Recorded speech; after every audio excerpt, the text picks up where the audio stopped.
To my subscribers, thank you for tuning in once again. If you are new, welcome to JT on the Go. Today we are going to tour the Paris Catacombs.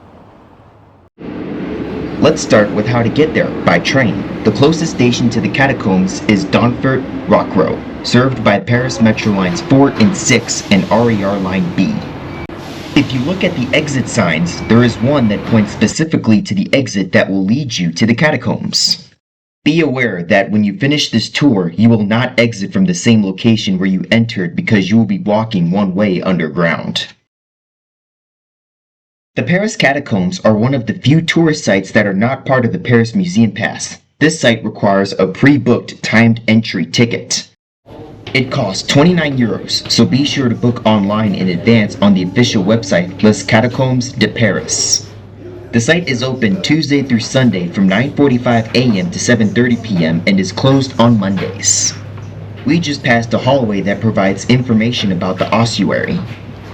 The catacombs are located about 20 to 25 meters below street level. As we continue on and get to the bottom where the bones are, we will be not only below the street but below the metro tunnels themselves.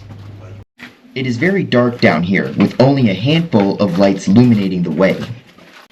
This is known as the Empire of Death. From the late 18th century onward, the presence of the dead within the city was no longer tolerated due to the risk of disease and a growing public awareness of hygiene. The catacombs were created not only to make Paris more sanitary, but to offer more space for the living. Before the catacombs existed, all of these bones were buried in church cemeteries. Pretty soon, we will be entering the mile-long hike through the limestone quarries that house the bones. In many of the unlit areas, you can't really see the remains on camera, and it takes a while for the human eye to adjust to the darkness.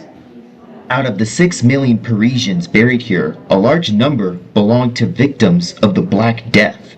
The remains were moved here after the graveyards became dangerously overcrowded.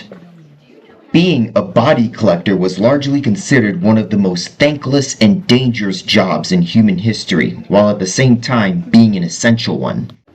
When an individual was put to rest, the bones were eventually brought here, separated and carefully stacked up to 80 feet deep. Because these remains were commingled, we don't know exactly who each bone belongs to. This site reminds me of a quote from William Shakespeare's Hamlet, Act 5, Scene 1. While holding a skull, Hamlet asks Horatio, "Is this the fine of his fines, and the recovery of his recoveries? To have his fine pate full of fine dirt." He means that all earthly possessions and titles come to nothing after death. One thing to note is that each transfer from a church cemetery is obvious in the sections we cross. Each area is marked with a plaque that identifies the source church and the date of arrival. The catacombs consist of 2 levels, and I believe these openings are where they would drop the bones to be stacked on the lower level. The bones are not mixed with those from other cemeteries, though the individuals from the same cemetery are mixed together. During the visit, I tried my best to film the areas with the most light. Here is a close-up of one of the stacks. Look how neatly they are arranged. It is not easy to stack bones to a point where they won't collapse like a house of cards, and it is very impressive that they stood firm for centuries. In some sections, the bones were even stacked artistically.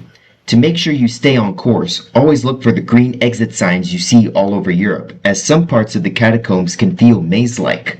Everywhere you turn, there are bones. So basically, we are under minus 10 feet, and we had to climb down 130 stairs to get down here. And there are a lot of bones here. All these bones, these are just real people. It's nuts to just see this up close. The walking distance is about 1.5 kilometers and takes roughly 45 minutes to complete. While many sections are stacked against a wall, some stacks stand alone and are surrounded by the paths where tourists walk. The slightest touch can cause a stack to collapse. That is a major reason why you are told not to touch the bones. When you walk through here, always keep your backpack on your front so you don't accidentally knock a stack over while turning. When you're here, please just leave these remains be. The individuals who passed away centuries ago would certainly not want to see us disturbing their final resting place. That light we see up there marks one of the few places where the remains would have been lowered in. Just imagine the priests leading processions of bones into these tunnels to be stacked. By now, we are nearing the end of our tour. The exit is located at 21st Avenue René Coté, which is the street that runs parallel to the tunnels. Our tour is now over. As we head back up to ground level and return to present-day Paris, one piece of advice. If you are heading back toward the entrance, turn right immediately after exiting. If you enjoyed this video, please like, comment, subscribe, and follow on TikTok and Instagram for more.